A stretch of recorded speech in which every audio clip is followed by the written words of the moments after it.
Another doctor will spend time behind bars in connection with the death of Matthew Perry, the actor so famous around the world. Dr. Salvador Plasencia pleaded guilty today to illegally supplying the Friends star with ketamine. Perry, as you may remember, was found dead in his hot tub in 2023. I was one of the last journalists to interview him a short time before his death, discussing his struggle with addiction. You've been to 14 rehabs. You've been to 65 detoxes, and you've spent, according to what you wrote in your book, $9 million on your recovery.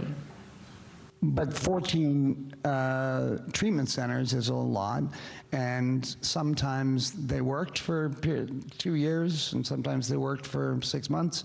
But you'd be surprised to know, since 2001, I've been mostly sober.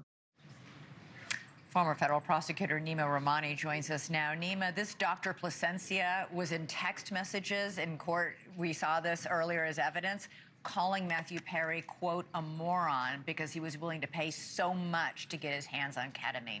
Is this plea deal today going to change anything about the underground drug market in Hollywood?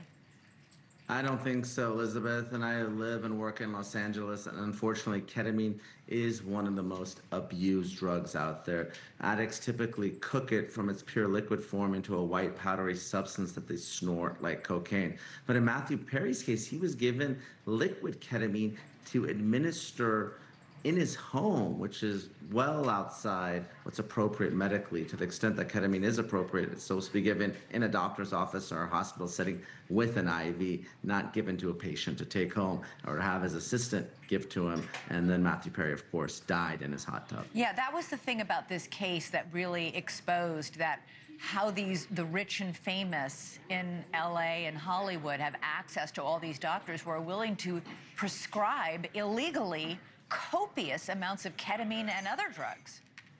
Well, yeah, there are pill mills, and obviously Matthew Perry's prescription drug and opioid addiction is pretty well documented, and you have doctors here that were taking advantage of a patient who was an addict. And like you said, it was that text message, how much is this moron willing to pay? And he was willing to pay tens of thousands of dollars to Doctors Plasencia, Dr. Chavez, who also pled guilty. And really, I mean, this is the violation of the Hippocratic Oath. Yeah. Do no harm. So I'm not surprised that Plasencia not only is pleading guilty with his trial coming up next month, but also losing his medical license. Yeah, we still have the trial of the ketamine queen, the only defendant left to still see justice. Neama Rahmani, thank you so much. Appreciate you joining us.